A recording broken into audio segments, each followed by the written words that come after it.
Welcome to the Natasha Helfer Podcast. To help keep this podcast going, please consider donating at natashahelfer.com and share this episode. You can find Natasha on Facebook at Natasha Helfer, LCMFT, CSTS, and at Natasha Helfer MFT on Instagram and TikTok. You can find all her cool resources at natashahelfer.com. The intro and outro music for this episode is by Otter Creek. This podcast was edited by Ashley Piccini. Hello, everybody. This is the Natasha Helfer podcast, and this is kind of an impromptu podcast interview that we're coming to you at with Evan and Lacey Bagley in Provo, Utah. We are coming at you on the eve before what they are facing, which is a disciplinary council in the Church of Jesus Christ of Latter-day Saints, where what we are expecting more than likely is where they will face an excommunication, which means that they will lose their membership in the church, which maybe sounds a little bit trite because that sounds like a membership in a club. But what that really means in our faith community is an expulsion of really them being seen as part of our community, as part of our eternal family. All of the ordinances and rituals and ceremonies that they have partaken of throughout their lives, starting with baby blessings, childhood baptisms, ordinations of priesthood for Evan when he was as young as 12 years old, their marriage and their temple sealings. All of these things will be seen as null and void. Their sealing to their own children, things that are very tender, very precious, hold a lot of meaning, both for some people literally, for some people symbolically, familially. These are things that kind of, are in our blood, are in our spirits, are in our communities, are in our families.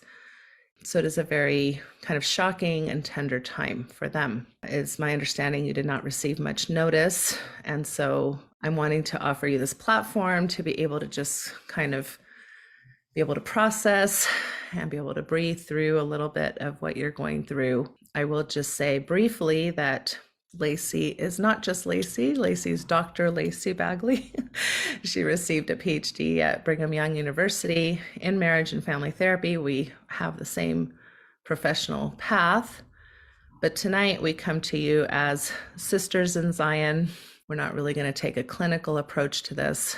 When we use that term Zion in our Mormon community, we tend to think of the pure in heart. And I think that that's where we're coming to you at, is the intentions of our heart and our spirits, and trying to understand both Evan and Lacey's, probably their hearts and their frustrations and their sadness and their maybe grief or anger, whatever it is that you're feeling. All of it, all of that. Yes. So I think the two of you have spent a little bit of time thinking through maybe how or what you wanted to share. And I think you told me that maybe you wanted Evan to start off. Is that fair? Just a little bit about me. I feel like there's a 5% of me is sad and about 40% indifferent, and the rest is angry. And part of that has to do with just I feel a lot of rejection, from our ward, our stake that we're in, and I'll talk about that a little bit more. But I know because I'm pretty sensitive to rejection, I typed things out, and this is in a statement that I'm going to share in my in our disciplinary council tomorrow, and that's what I would like to read from, just so that I don't kind of lose myself and let my emotions just take control. Because I know, even though I should really share my feelings in that situation, it's not compatible with what they want to hear. So I've kind of typed up what I've wanted, what I'm going to say to them, and that's what I wanted to share today. Starting off, it says, Lacey, my wife of 14 years, and I have been accepted and included in every ward and state we've lived in across several states. Those saints and followers of Jesus Christ accepted who we are because we love all unconditionally. As the Savior said, as I have loved you, love one another. This ward and stake that we currently live in has not shown us any love. They have not accepted us nor included us, even our children. No leadership has made a sincere attempt to visit us in our home. No one from our ward has attempted to reach out and minister to either my wife nor I. Our ward's Relief Society president is my wife's ministering sister and has not even tried to contact her. No one called nor texted. No one came. After living in this ward and stake for 17 months, the bishop finally reached out to us to punish us. We had told him several times before that meeting about how we feel rejected, not accepted, not included, and not wanted. We had to reach out to him to tell him that previously.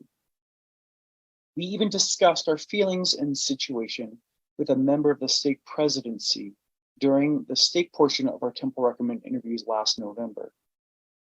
He reassured us that he was going to do something about it, just as our bishop did several times before. What was done? Nothing. Their silence is rejection. That rejection has led me to question.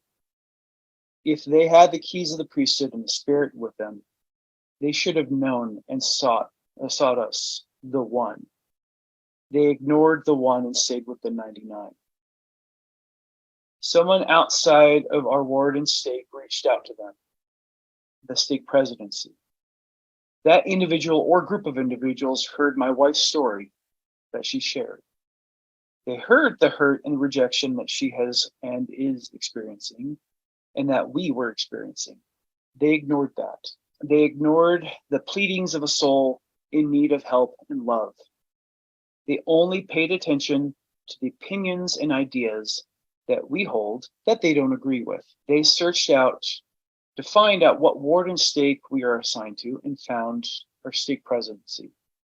And they are telling our stake presidency to punish us, to increase our pain. We got a message that our bishop wanted to visit with us just days after my wife's story was shared. In that visit with our bishop, we could see that he was uncomfortable.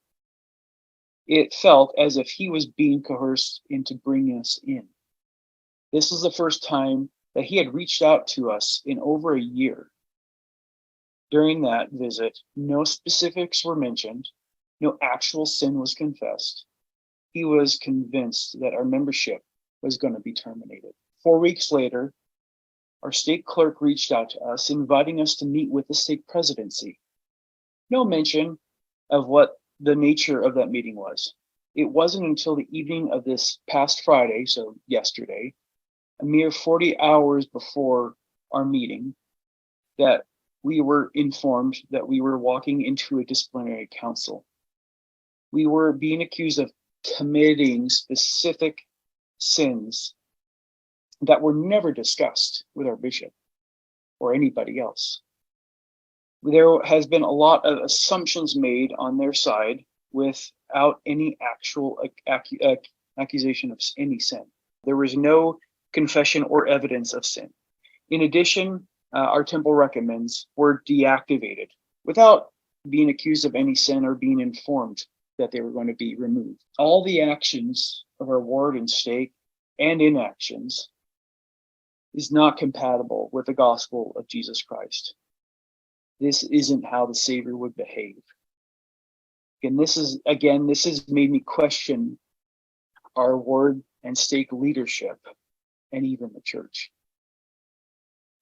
By their fruits ye shall know them. So I have, over the past few weeks since our bishop visited us, interviewed us, basically telling us that we were likely to be excommunicated, I decided to open my eyes at what is around us. Sister Kimball, President Kimball's wife, discussed the idea of having a shelf that you put all the questions you had, things that didn't seem quite right.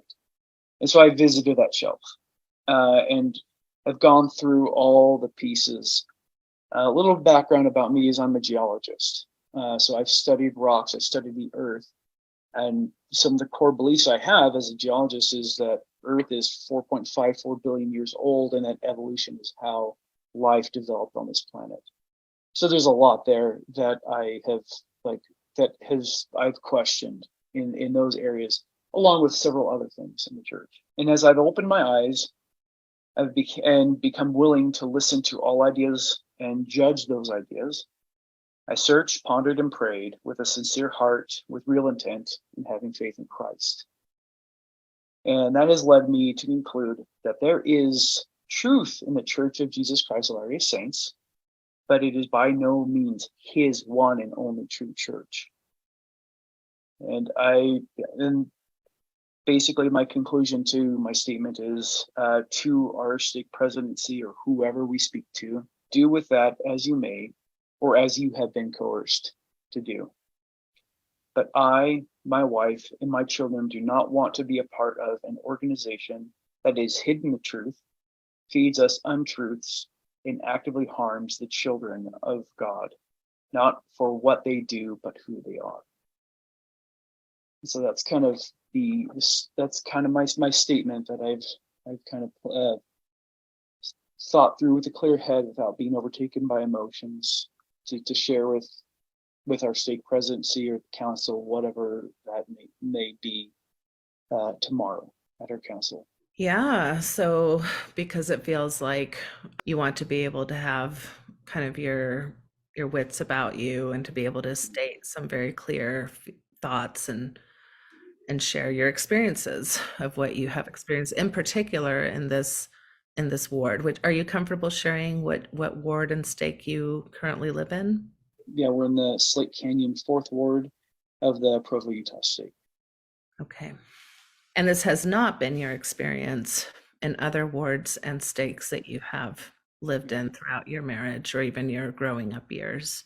Yeah, we've like our previous stake was the Provo South Stake. We didn't feel any of this. And then we lived in Mississippi, we lived in Oklahoma, Idaho, and I grew up in Washington State. You know, Lacey grew up in Minnesota. Never felt this rejection at all. No, we've been called into leadership positions almost immediately wherever we move to. I've been Elders Quorum president twice, executive secretary, young men's secretary. I've been in primary. We are kind of one of those couples that every ward loved to have because we immediately got pulled into callings because we lived in a lot of areas where the church isn't as strong and they needed strong members to fill in those roles. And we have gladly accepted those roles and have worked in the church and try to, build the kingdom as best we could. Right. Right. So I know that the last thing you want to do is kind of, get quote unquote emotional tomorrow in front of these men that are not necessarily deserving of that sort of vulnerability. Is there any emotion or feelings you want to share here, like as far as even, just say everything that they've done is nothing they've done, none of this behavior by them has seemed in accordance to the handbook. Everybody that we've spoken to, I've spoken to people who've worked for the church. I've spoken to people who have gone through disciplinary councils before. This is very different than how any of those have gone. And so I'm feeling like my wife shared our story on the Latter Gay Stories podcast that came out like 5 weeks ago, something like that. And it just, I get a sense that I feel like it's somebody higher up in the church found that or got wind of it and wants to snuff us out. They don't want to hear this because, when you actually get to know my wife and hear her story, go watch that podcast. Like you'll see, like, we're not people who wanted to be sinners, didn't want to like we've always wanted to be in the church. And even though my wife is bisexual, she's always wanted to stay in the church, and we've tried our hardest to make this work, and making covenants and keeping those covenants and all this stuff. And it just, everything here just feels like they personally hate us and personally want us to just go away. So the fact that they said, could you meet with the stake presidency, and then on Sunday, and then Friday evening at like 8 o'clock, finally give you a letter saying, oh, you're going to go through a disciplinary council. a day and a Yeah, half. and I put down, it's like 40 hours between when we got that letter and when our disciplinary council will be. Like, that does not seem in accordance to how things should work in the church. Right, and it doesn't give us enough time to make statements, get family in to support us, and that's a big reason why we reached out, is because we need support. This is excruciating to go through and maddening. Yeah. So it feels personal, and it's like, if this is personal, they are definitely not. It's not of God. There's nothing here that is in accordance to how Jesus wants us to live our lives. I'm like, it's maddening. It really is. Like, I've given 40 years of my life to this church. You know, that there's tithing, there's all the time and effort, serving a mission, serving in all those callings, all the meetings, and now they're done with me. It really, really, really hurts. Even before this, the 17 months that we've been in this ward, and my wife has not been given a ministering assignment. We've never been asked to speak at church. We've never been in callings. Like, my son doesn't feel welcome in primary. Why? We have a pride flag hanging out. Oh, so they support LGBTQ community. We should hate them. We should ignore them. We should shun them. Like, this is stupid. This is not how the Lord works. And if this is how the Lord works, I don't want anything to do with it. I don't feel like that's how he is. Yeah. So, I mean, what I'm gathering is that it feels a little bit like a witch hunt. There's no curiosity, right? There's, even from what you're saying, it doesn't sound like there's been a sit down to really understand what your life is like. Yeah. I hate to say what your sins are like, quote unquote, like, Yeah. there's no understanding of what you're really even being accused of, but because you are identifying a certain way, Lacey, you in particular, because you support a community, your practice as a mental health clinician is very focused on serving queer folks. It's almost like, well, then we're just not even going to bother with this family. Right. We know where they're assuming where we stand. Mm-hmm. They're assuming what our level of faith is. And the letters to both of us are identical. Whatever she's getting accused of, I'm getting accused of too. It's like they just wanted to save time. Our bishop did not, like, it wasn't like we met with our bishop and he wanted to, like, check in and feel. He was just like, I'm being told I need to meet with you and they're going to talk to you. Basically, that's what it came to, like, what it felt. It didn't feel like, hey, I mean, I know people have gone through disciplinary councils and everything was held within the ward. Even though they violated temple covenants, it was still handled in the ward. But this was one where, like, this came from a higher up. And it just hurts. Do you even know who you're meeting with tomorrow, or? No. Well, they say initially we were told by our state clerk that we're meeting with the state presidency, and then get this letter saying you're having a council, disciplinary council. Yeah. We have no idea who's going to be there. Yeah. How many people are going to be there? What level of support we'll need? This state what doesn't questions know us. they have. They right. don't know us. Our ward doesn't know us. No one here knows us. Like, why? Like, how could they be a fair judge of who we are? They don't know us. Is there anything else you'd like to say, Evan? And of course, as I turn kind of over to Lacey, you can share anything that comes up, but is there anything else that you'd like to? I think I'm good. I need to cool down for a little bit. Yeah. Enjoy my Fresca and let Lacey talk. Nothing like a good Fresca. It's one of my favorite drinks. Same. Oh man. Okay. Yeah, Lacey, where do you want to start? Well, just a little introduction of gratitude by saying that in the last couple of days, feeling dissociated, feeling dysregulated, it's meant a lot to know that even like though we don't have a long history together, the history we do have meant that I could reach out and say, Natasha, I need help. Like before talking with you, Evan and I hadn't even been able to sit down and like have a conversation about this stuff because like I was sad, he was mad, I was mad, he was sad. I couldn't even feel, I was numb, I couldn't feel what was going on. And so opening up the conversation gave me space and a direction for what I need to focus on, what I need to start processing, and then gave us space to process. So that's meant everything in the last not even 12 hours. So thank you. Right? Well, you're so welcome. I mean, I'm so glad you were able to reach out. And I think there were people when I received the letter that did the same to me. So hopefully it's not a huge group of people. It's a much larger group of people, and unfortunately than is necessary. But of those of us who've gone through this process, it's very, I think the best word for it is spiritually violent. It's a violent process. So when you're going through something violent and kind of out of your control, there's not a lot of it that you can control. It's in their hands. I think it's important to figure out what you can control.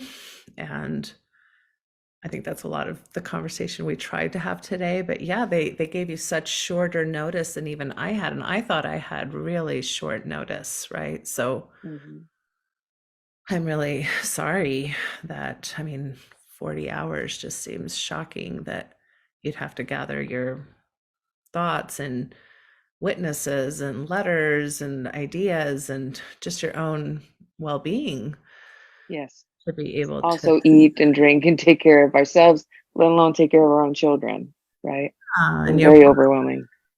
your work. I mean, I yeah, it is. It's completely overwhelming. So I think the term violence really holds true with the trauma responses I've been having of like dissociating, higher anxiety than normal, numbness, and like just like an overwhelming sadness. The dissociation feels like, for people who don't know what it feels like you're playing a video game, except you are the character and this is your life. You can't really feel your body. You can kind of focus with your eyes, but not really. And you just feel out of control. And that level of harm that people would want to be part of an organization, or that leaders in an organization would be okay at like administering that level of harm, is so tragic. A scary, dangerous power. well, and then to not call it harm, to not even acknowledge that it's harm, right? Because oftentimes when you're saying this hurts, this is harmful, the organization that has the power says, no, this is loving, this is good for you, or this is good for the community. And that's kind of like the epitome of gaslighting and Yes, manipulation. they literally call it a court of love, because they believe that like what they're doing for you is an act of love, to say let's remove your records, remove these ordinances, because now they're stained, and then you can come back at them so that they can be made white, right? And there's nothing loving about that. They're okay, like, yes, breaking the sealing bond between us and our children, and us one another as husband and wife. And then in the temple, when you're standing side by side with your spouse at the end of the sealing, oftentimes sealers will have you look both directions in the mirrors to say, look at all of those who have gone before you and look at all of those to come.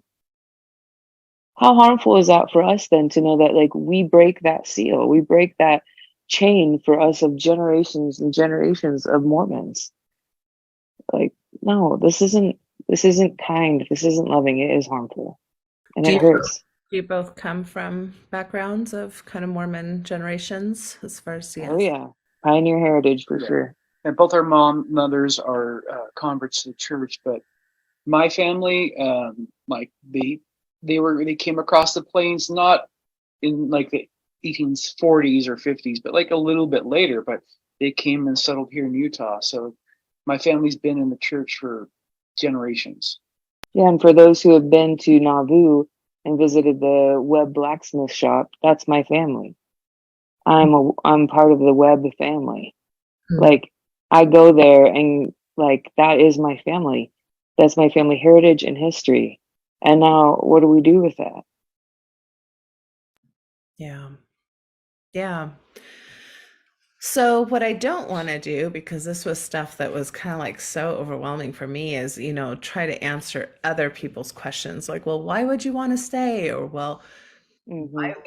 of course the church would respond this way, or, like everybody else's, stuff. I want to kind of try to clear that away. And I want to have you just be able to tell kind of your thoughts, your background, your feelings. I mean, obviously you grew up in a church that had some very stark positions on sexual orientation, on gender identity, and you grew up in that, right? You grew up, what I'm gathering just from the little bit that you're both sharing, loving the church, having a testimony in a lot of aspects of the church, and at the same time also struggling with aspects of your sexuality, of your identity. You Yeah. married what it seems like, maybe, I don't know enough about you, Evan, but it sounds like maybe a heterosexual man, it sounds like. Pretty straight, yes. As straight as they come, no matter how many times I ask. Yeah. I know. I always say I'm straight-ish. So it's like straight, And straight, he's straight, period. Yeah. straight period. We joke around. I'm like, I wish I was a little bit bi, just because all of our friends are, but no, I'm very straight. But like, just because she isn't doesn't mean I can't love her Yeah, That's right. or So anybody. so here's kind of the dilemma, right? This is kind of the dilemma. You grow up in this culture, in this family, in this community that has very kind of strict expectations. This is how you live life. This is what you're supposed to do. And so you grow up with this, and you love so many parts of it, and you want to be a part of it, and you desperately want to fit in, and you're trying to fit. I mean, you got your Ph.D. from BYU, for goodness sake. I mean, that's a long time to be in the system, right? And so you marry a man, you love him, you have children with him, and yet there's this part of you that, I mean, I think this is what a lot of people don't understand. That part of you doesn't go away. It doesn't disappear. I don't know how many years it's going to take us to figure that out. Well, but at the time, I was told it could, right? The Mormon and gay movement was out there, North Star was out there, other organizations that were saying, like, you can marry this away, you can change, you can become straight, just keep your covenants, right? Almost in a threatening way. And so, in order for me to do that, I rejected a lot of my identities. And I said, okay, I have come to know myself, and I know that who I am and my identities, as both bisexual and polyamorous, are not acceptable lifestyle choices in the church. And so for 20 years, I did nothing with them except reject them over and over and over and over and over again. And that takes a toll on someone personally, mentally, physically, spiritually. And I don't think people would believe me if I said spiritually. But my spirit is part of those identities, right? We're being taught right now in the church that the only identity we're allowed to embrace is that of being a child of God. I'm so much more than just a child of God, right? I have a beautiful array of identities, and rejecting them caused harm to my body and caused harm to my heart and my soul. And now I'm in a position where I am a healer and asking so many people to heal these parts of themselves. And so in asking that, I found like, oh no, that means I also have to heal these parts of myself. And so I have. And instead of rejecting them, I've come to accept them and love them and honor them and live them authentically. But that comes at the bigger, in my mind, as still that scared 15-year-old girl, it comes at the bigger price of losing my own institutional family as well as my own individual family, and the rejection from Evan's family.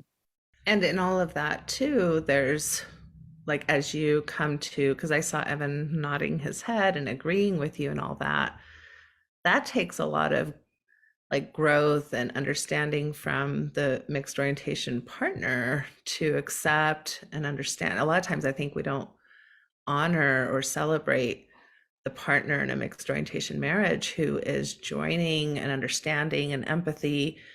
I don't see much more Christ-like love than some of the mixed orientation partners that are dealing with their own maybe sadness at the same time that they're also celebrating their spouses.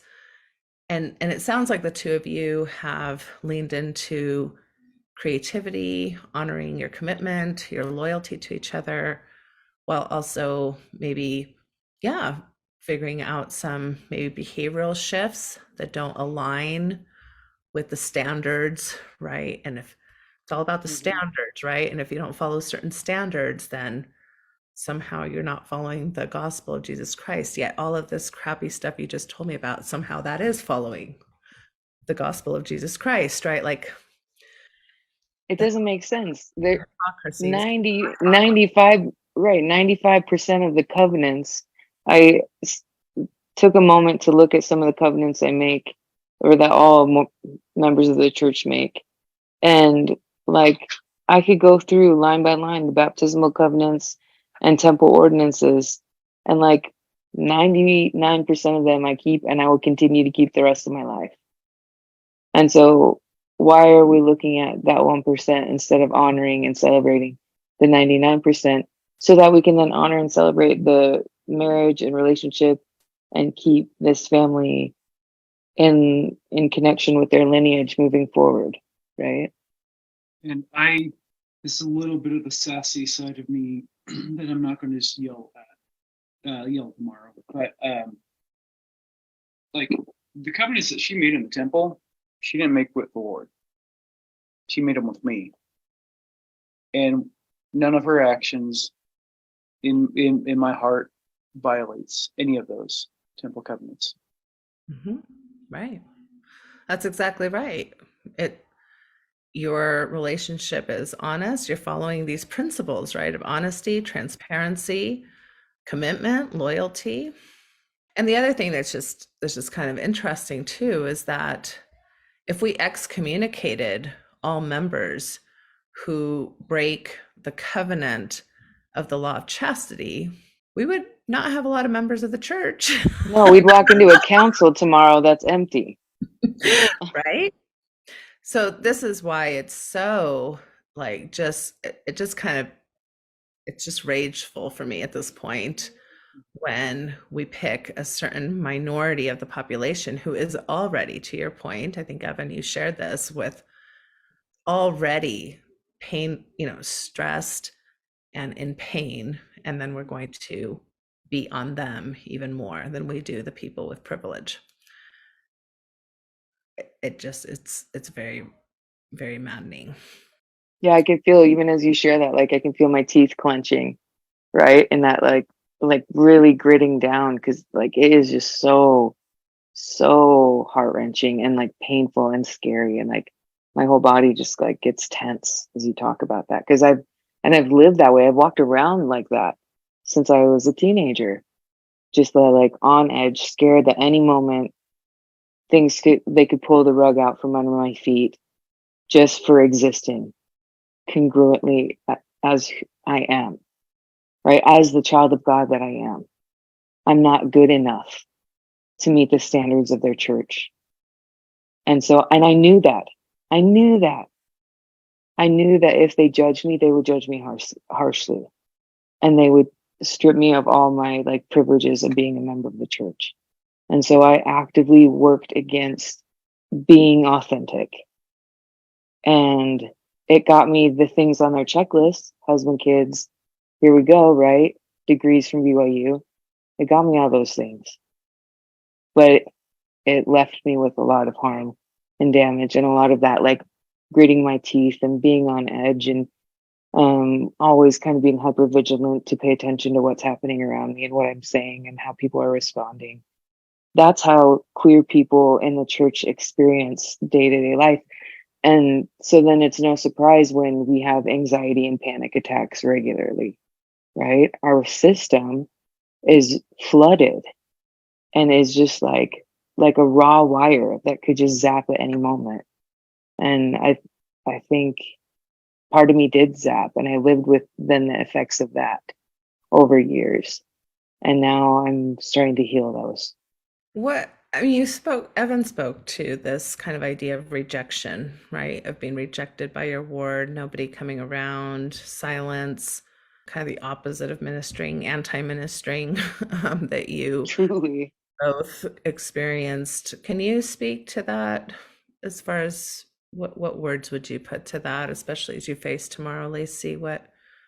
So that's what I wrote and focused a lot of what I'm going to say tomorrow on. And some of the words that I want to highlight from rejection and what rejection can do to someone, right? Or what rejection looks like is blame. Like you said, a lot of people are going to have questions, or a lot of people are going to have statements. They're all going to be statements of blame. You broke the rules. You did this. Lacey, you know you're in the wrong. I got that from my own family when I talked to them. And like, why am I the one to blame? Why are we blaming the victim here, people? That's not okay. I'm the one being rejected, right? And I hate to break it Okay. to you, but you're going to get that from the post-Mormon community too. Like, why do you want to still stay in? Why are you not happy that you're out? Why don't you just resign? Right. And I would say the same thing. I am not the one to blame here. Let's not focus on my identities in existence, right? Like those just are, I just exist as the human that I am. And I wanted to try and exist within this structure, this institution, because it is my family's history. It is the culture of my family. It is the culture of my husband's family, right? And so it's not easy to just walk away from that. And also, I mean, for me, it just makes me think of Hogan's Heroes, the TV show, where basically it's World War II, a bunch of prisoners of war are captured, and their duty as prisoners of war is to make things so hard on the Germans that they have to allocate resources just to maintain, control them, and those resources don't go to the war. I feel like, okay, I mean, I'm at the point now where I don't believe it anymore. They are not men of God, and so, like, I'm not just going to make their life easier by handing them a piece of paper. Like, they're going to have to come here, and I will tell them my thoughts and feelings and let them know why they're wrong. I'm going to have to make them do the effort to do it. Don't make me do the job. Don't make me do your job. Yeah, no, I understand that. Yeah, and I want to stand in front of them as their daughter, right? I'm a daughter that was raised up in this church. And probably, I'm guessing some of them will have children our ages and have been our ages. And I want them to see the pain, to see the struggle, to see the sadness. And to know that, like, you're hurting me right now in this room. You're hurting me. Please stop hurting me. And please stop hurting other LGBTQ members of the church. All is not well in Zion. Yeah. What did you say, Evan? I'm sorry. Oh, all is not well in Zion. Yeah, no, that's so true. No, that's so true.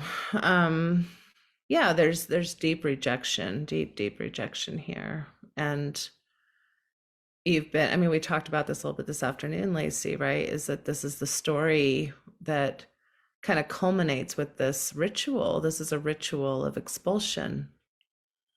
And you've been, go ahead. Well, that language changed everything for me when we were able to come up with that, shifting that language, that my life lived in the Mormon church has been kind of that baptism of rejection, and this is the confirmation of rejection, right? This is them confirming that rejection that I inherently lived with and knew my whole life. Does that empower you at all as you go tomorrow? That kind of this idea that you've done this to me the whole time, and we will participate in this together. Like, this will be our last ritual together. Yeah, it's not a covenant or an ordinance that's maybe written down, but we will forever consider it something like that in our relationship. We'll think back on the time that we together shared in the end of our time in the Church of Jesus Christ of Latter-day Saints, when they took the sealing from us, right, and from our children and from our lineage, and when they took the saving ordinances from us, and the promises that we made at baptism are taken from us. Tomorrow is the culmination of all of it.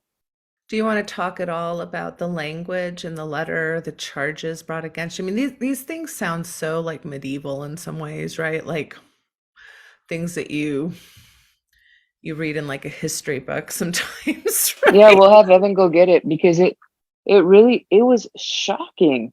I think not only was it shocking to just like receive the letter without warning, like it was shocking then to read some of the language in it. And the way I've described it to people, as I've been able to connect really briefly and quickly, is to say, like, we're literally going to court. Like, people understand what going to court means. And like, we're literally going to court tomorrow.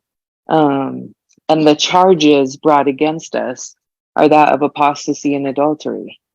Although you have zero representation. Right. So it's not a court where you can represent yourself, and you have zero ability to provide your own evidence, really. It's just like, it's all stacked against you. There's no... Right. They're judge, jury, and executioner. Yes. And so both of ours start the same. Again, the only language difference is our names. So, dear Sister Bagley. Dear Brother Evan Bagley. The stake presidency is holding a membership council in your behalf. The council will be held Sunday, April 30th, 2023. Mine is at 10:30 a.m. at the Provo, Utah Stake Center. And mine's at 12:30 p.m. at the Provo, Utah Stake Center. And this is this council will consider conduct unbecoming a member of the church, including adultery and apostasy. You're invited to attend the council to give your response. You may provide written statements from persons who could provide relevant information. You may invite such persons to speak to the council in your behalf if approved in advance by the stake president. You may also invite the Ward Relief Society president to be present and provide support. In my case, this is the Ward Elders Quorum president to be present and provide support, which I have a problem with because my Elders Quorum president doesn't like me. And our Relief Society president doesn't like Lacey. Obviously, she's her ministering sister and is not even reached out. And then the last is anyone who attends must be willing to comply with the respectful nature of the council, including its procedures and confidentiality. Legal counsel and supporters beyond those referred to above may not be present. And then sincerely, Brian G. Hopkins, president of the Provo, Utah Stake.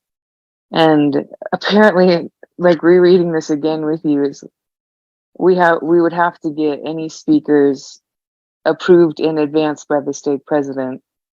What are you gonna do in 40 hours? Who am I gonna get approved? Like, I can't fly my parents here from Minnesota in 40 hours and get them approved by our stake president. Like, who do they want me to get? Who do they want us to get? Can't fly my parents from Washington State. It's stupid. Again, this is another thing, like, it feels like a witch hunt. They just don't care about us. They just want to silence us. They don't want people to know about us. And that's kind of why I like talking with Lacey. I agree. Like, I'm okay with us doing this, sharing this with people, because they're trying to stop us. So let's just get this out as quickly and loudly as we can, so other people know that this is what the church can do, what it has done, and what it is doing to us today. Yeah, I feel privileged to have connections to get the word out quickly and loudly. And it was just really kind of incredible timing that we had the Cougar Pride Center had their Pride and Progress march today, and then a benefit concert tonight. And so I got to go to be in my community in Provo, in the LGBTQ community, and have everyone checking in and saying like, hey, we'll see you tomorrow. You need anything? I'll text you, I'll check in. Right. And we even made the joke like, we'll just keep our outfits on and wear them tomorrow, like people do for after prom. I love it. I mean, the term is kangaroo court, right? I mean, it's just, I had 2 weeks and it was incredibly difficult to get the approvals and the people kind of lined up to be my witnesses. So yeah, 40 hours, it's just a joke. There's just no way. So, and it just, again, if there was like an idea that there was a discussion or dialogue, like, let's get to know you, let's see what your story is. What would be some next steps? Let's talk about it together. And Right. so you can make preparations. Like Evan, like you said, this isn't like really how the repentance process works in LDS land, right? Like where you come in and you confess, or you're called in, and encouraged to confess. And then it's like, well, the bishop might say, well, these are kind of the next steps, or these are the steps that are expected for you to repent, and if you are or are not willing to do these things, and this is what you can expect. I mean, that's kind of, I've been through the repentance process. I kind of know what it looks like. And it's just, so you kind of know the decision's already made, because if they're not even giving you the chance to talk or to even know what you're up against or what would be the expectations for reconciliation, then what's the point of even holding the court? Why not just send you the excommunication letter? Truly. Because like our bishop, when he went to talk to us, visited with us, like he didn't ask like what sins did you commit. Like he didn't ask that. He just, were temple covenants violated? We said yes. And part of my sassiness wants to say I laughed too loud. That was the covenant we broke. We were really loud. Which is no longer laughter is no longer a temple covenant. It was when we went through. I mean, he didn't know. Like he doesn't know what we've done, but apparently the state presidency knows what we've done, even though we had we haven't told them anything. We haven't said anything. No, but to further the idea of a witch hunt too, I am still well, I haven't checked this week, but up until this week, I was still on the MFT department website as an adjunct faculty member and at BYU, and they were getting calls from people to have me removed and to have me removed as quickly as possible from being an adjunct professor there. And so like I don't know who and what power they have and what wrong I've done to them, but apparently people have been hurt and are scared that I'm going to teach things to their children that they don't agree with, or my identities are identities that they aren't comfortable with, and they aren't comfortable having their children around. So I can no longer teach there. Yes, to their adult children, mind you, who need to grow up and go out into the real world. But that's a whole different podcast. Yeah, sounds like the plan of Lucifer. Mm-hmm. Yeah, and that goes back to the basic baptismal covenant, which is probably the most important ones we make, which is to bear each other's burdens and to follow, Christ's basic teachings, which is, I think, if I checked last, was to love one another, to not be judgmental and throw stones at each other. I think these were kind of the primary ones. But these, yes, I think that covenants have been broken by all people in this room that will be there tomorrow. Yep. Jolene Hall, who's listening, says it's absurd. The letter sounds like you're being taken in front of a firing squad, and each will take turns accusing you, attacking you and your characters, and ultimately rejecting you, which is absolutely not something Christ would do. So you're getting some support. And Drew's Thank asking you. again, what are the reasons for excommunication? And we said that the charges are adultery and apostasy. Basically, we're talking about how Lacey and Evan are in a mixed orientation marriage, and Lacey identifies as polyamorous, and they're kind of figuring some things out. And Lacey went on Latter Gay Stories and shared some of her experiences on that. And so, of course, if you're at all, in behavioral standards outside of things, then, and especially LGBT, then the church is really going to kind of go after you for those kinds of things. So now the apostasy piece, that's interesting too, right? So because that can mean a lot of different things.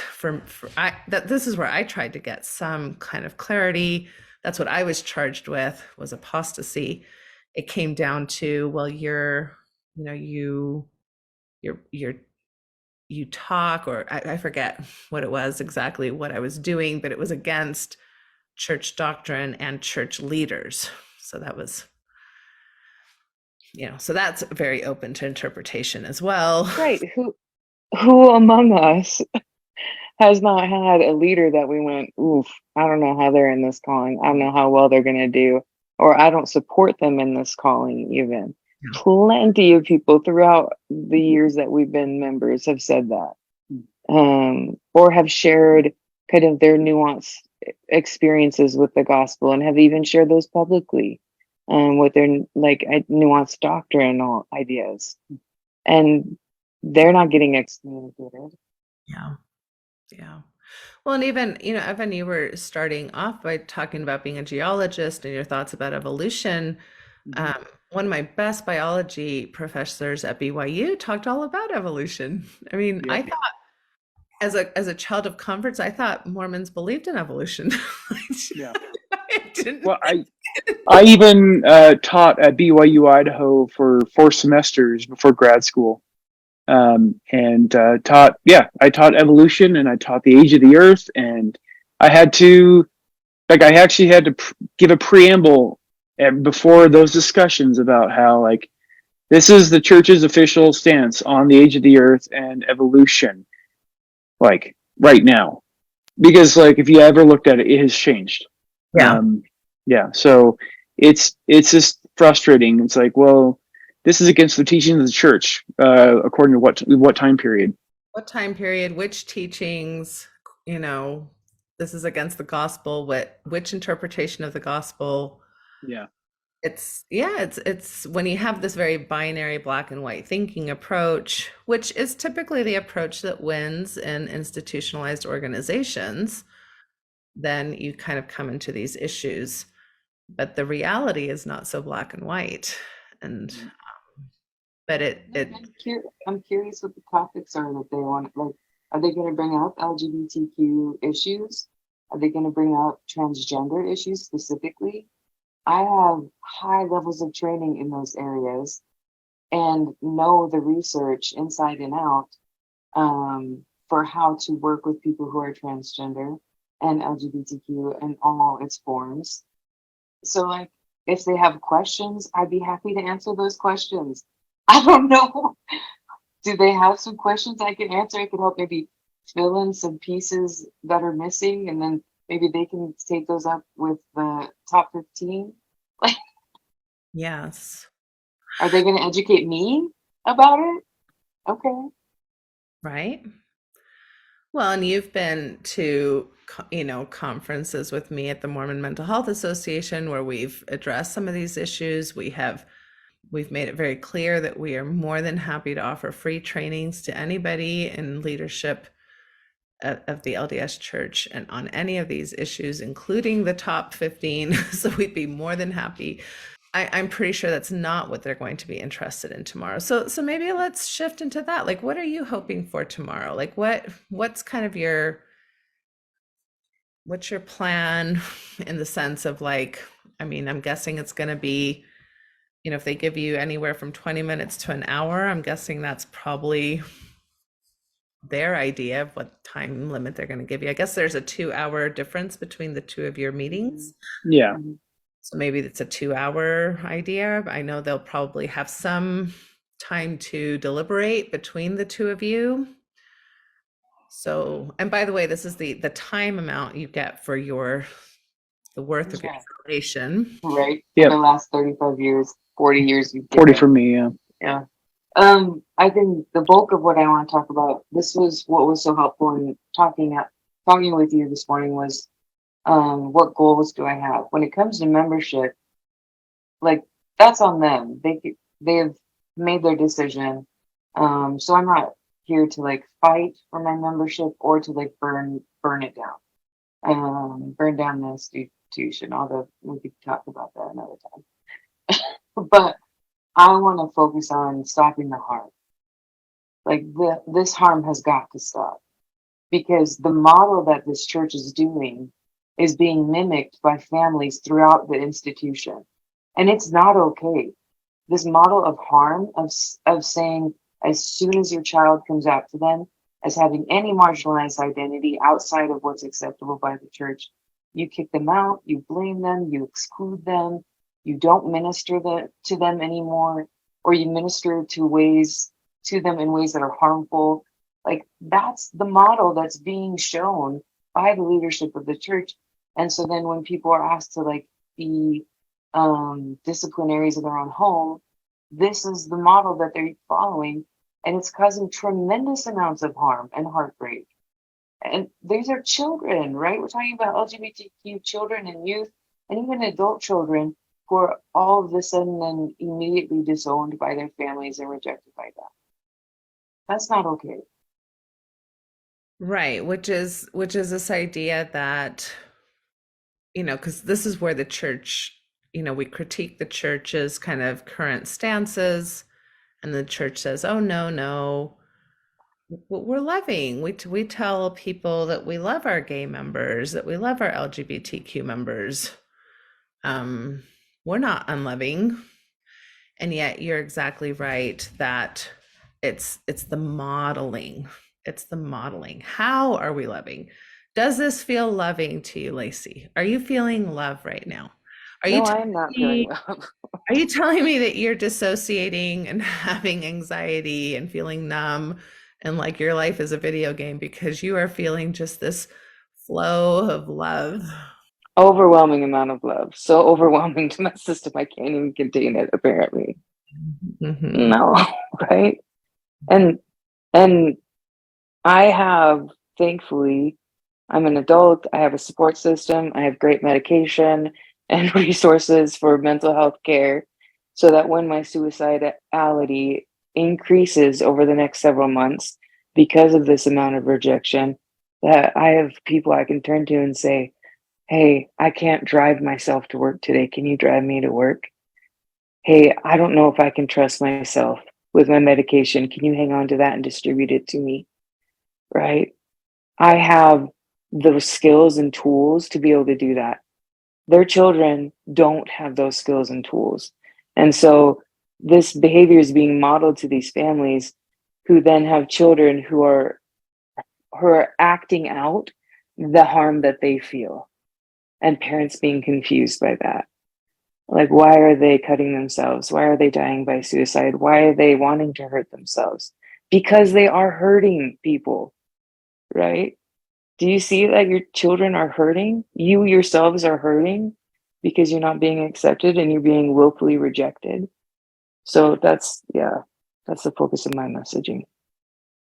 Yeah, that's really powerful. And I think sometimes we focus a lot on children and teens, and I think that's really good because of course they're still under the care of people who have a lot of power over them. But I think at some point we're all children of somebody, and it's still incredibly painful and damaging when even in our 30s, 40s, 50s, we're still rejected by the people who were supposed to love us. So many people in my practice are adults. And I think, Lacey, you're right. People like you and I, especially being part of the mental health community, we do have a lot of resources a lot of times, colleagues and friends, and just even knowledge that even a lot of adults don't have. So this modeling it just leaves so many people, regardless of age, very vulnerable, very vulnerable. And the number one thing that is so helpful is love. I mean, I don't think that there's any accident that the number one message Christ came to this, or at least that we're receiving from the scriptural messaging of Christ, was love. Yes, love and acceptance are even shown scientifically to be the things that can save people's lives when they're in crisis like this. I reference the story of the Good Samaritan in my statement and talk about that amount of love to show mercy instead of harm. And reference then the Matthew 25, when saw we thee a hungered and fed thee, or thirsty and gave thee drink? When saw we thee a stranger and took thee in, or naked and clothed thee? When saw we thee sick or in prison and came unto thee? And the king shall answer and say unto them, verily I say unto you, inasmuch as you've done it unto one of the least of these, my brethren, ye have done it unto me. And then to go back to John to talk about love, right? Say, if you've served my children, if you've done it under one of the least of these, you've done it unto me, right? That love is now a reciprocated cycle that gets to build us up. And in John 13:35, it says, by this shall men know that ye are my disciples, if you have love one to another. Like, I'm a disciple of Jesus Christ because I show love. Period. That's it. That's all I need. And I will remain a disciple of Jesus Christ all the days of my life because I will show love to even the least of these every day of my life. It's not too much to say. I want that back too. I need that back. You do. You need it. I was going to say you deserve it, which is true too, but it's more than that. I need it. You need it. We all need it. We die without it. Mm-hmm. The Great Samaritan story is an interesting one because there's always a reason people justify, well, they don't come from a correct background, or they're not wearing the right clothes, or, they have a disease I can't catch, whether it's leprosy or, all these examples. It's like there's so many examples. And sometimes people can just pick out one little tiny scripture, to discriminate against LGBTQ folks, even though there's like 5 bajillion scriptures that basically say, stop picking on certain types of people. Yes, especially when you have privilege and power. Especially, right? Or especially when you're religious leaders. Mm-hmm.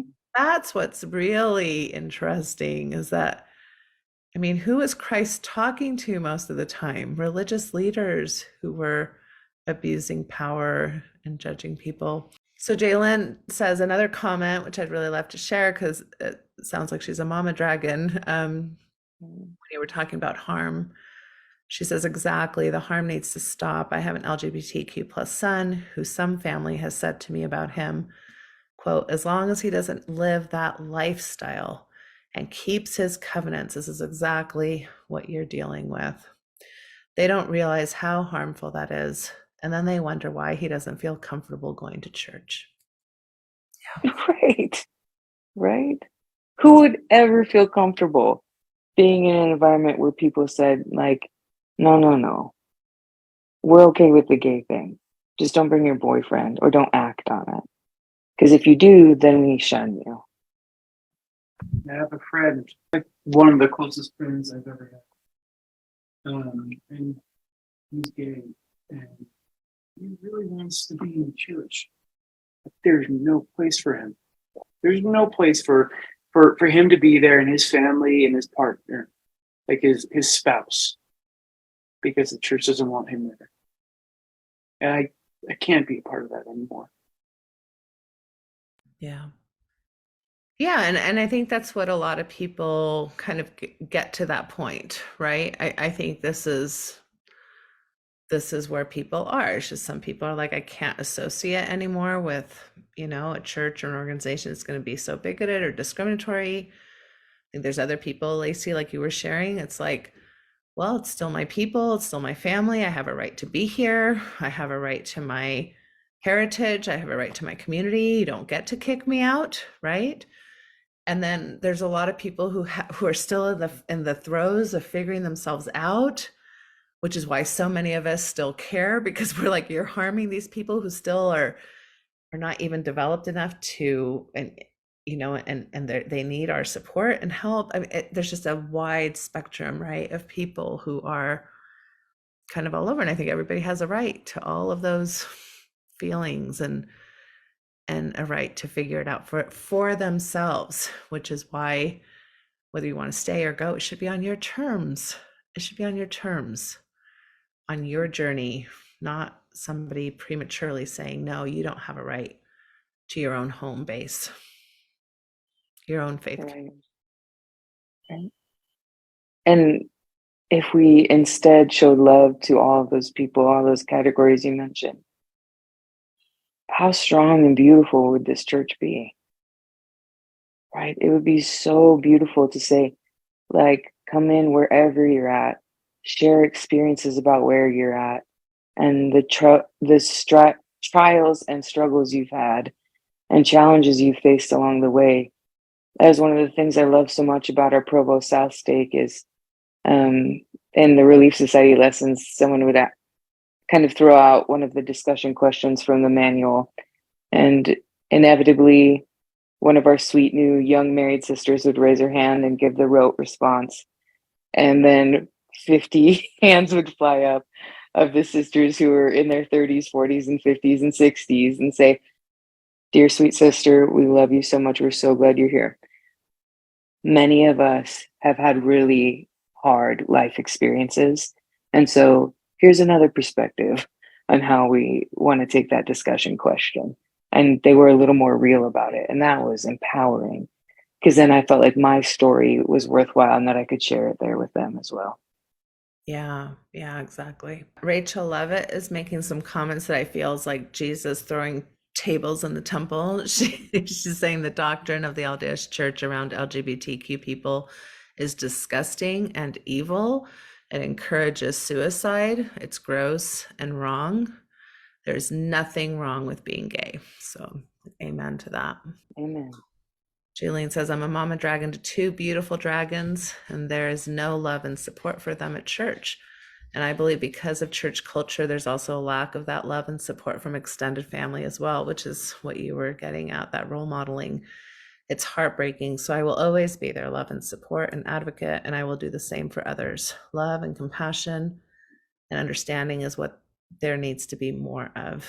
And Julie Moon just is wanting you to know that she's watching. Lots of love and support, lots of hearts, lots of like buttons are coming up. You mentioned just having gone to Cougar Pride tonight, listening to another sister in Zion, Mindy Glenhill, and her beautiful voice. You called it your Last Supper. Can you share a little bit about what that was like for you? Yeah, that makes me tearful to share. And to even like go back into those emotions. I had dear friends sitting next to me.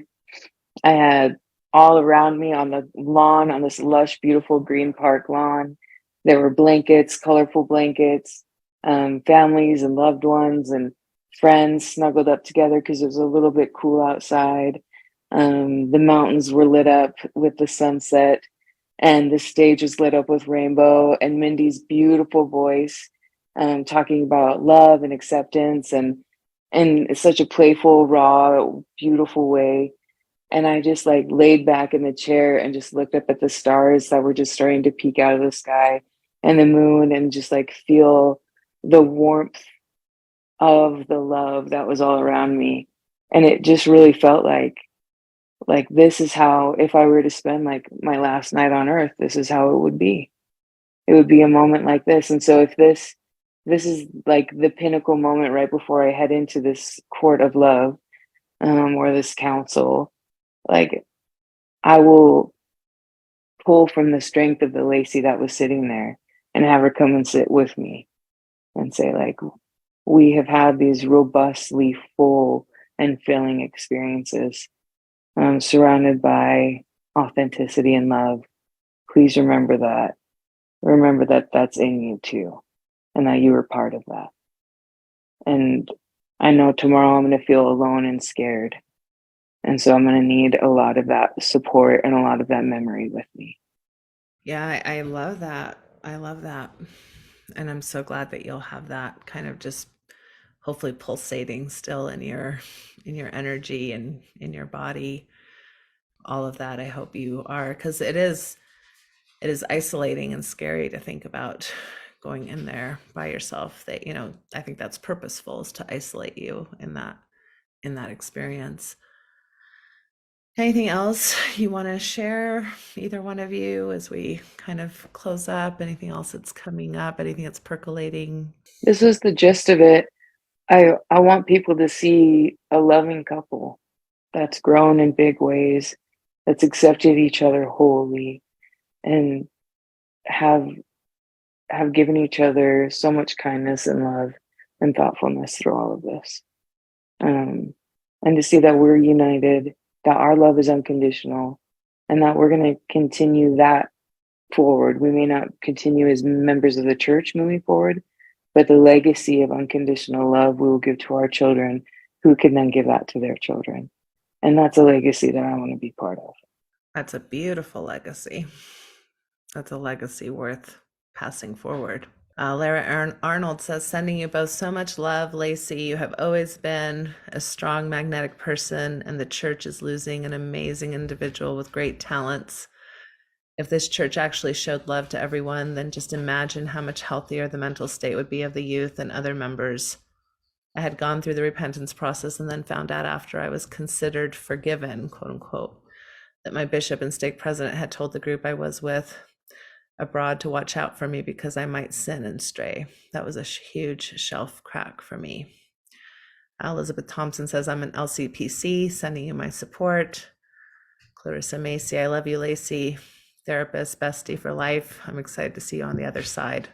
Unlocked and iconic. So this is a process.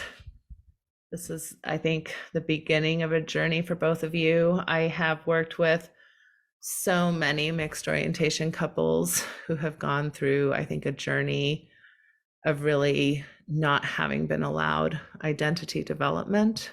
I think even for those of us who are cis and straight, we weren't allowed identity development either. And so it's a journey you do together. And I think those of you who walk in that mixed orientation marriage path, I have just had nothing but awe and respect and just like amazement. Some of my most tender and amazing couples I have worked with. And the fact that this is how we treat our mixed orientation marriages is just abhorrent to me. So on my behalf, I call your leaders to repentance, and I send all of my love and energy with you to this day tomorrow. And may you persevere forward, because you will, and all those things that you said. Thank you so much. You're not deserving of what will happen tomorrow. So yeah, I hope it's a closing ritual. I hope you honor it in that way, and all my love. Thank you. Take care of yourselves tonight. I hope you get some rest. We'll try. I know. I got about I think I got 20 minutes. So good luck. Yeah. Lots of big emotions. I know. All my heart. Take care. Thank you. Thank you for listening to this episode of the Natasha Helfer Podcast. To help keep this podcast going, please consider donating at natashahelfer.com and share this episode. You can find Natasha on Facebook at Natasha Helfer, LCMFT, CSTS, and at Natasha Helfer MFT on Instagram and TikTok. You can find all her cool resources at natashahelfer.com. The intro and outro music for this episode is by Otter Creek. This podcast was edited by Ashley Puccini. There is a place where time slows to nature's pace, and there is space there to find yourself in her embrace. Some places should be left alone. No tishki say the no. So we can always go to the homeland of the heart.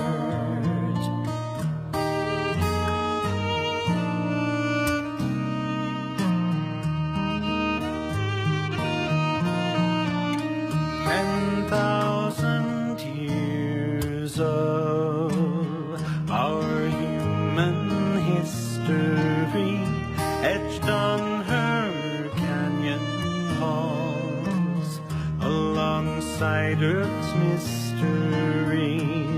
Some places should be left alone.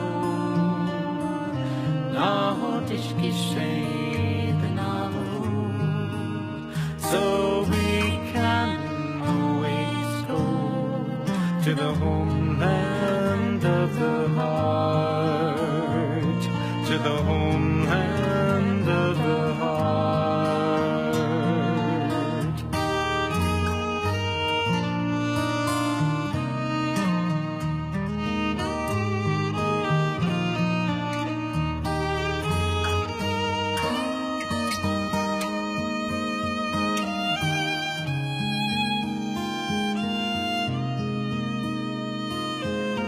Deep in our cities, we sleep without her stars, yet still her presence sustains us from afar. Some places should be left alone.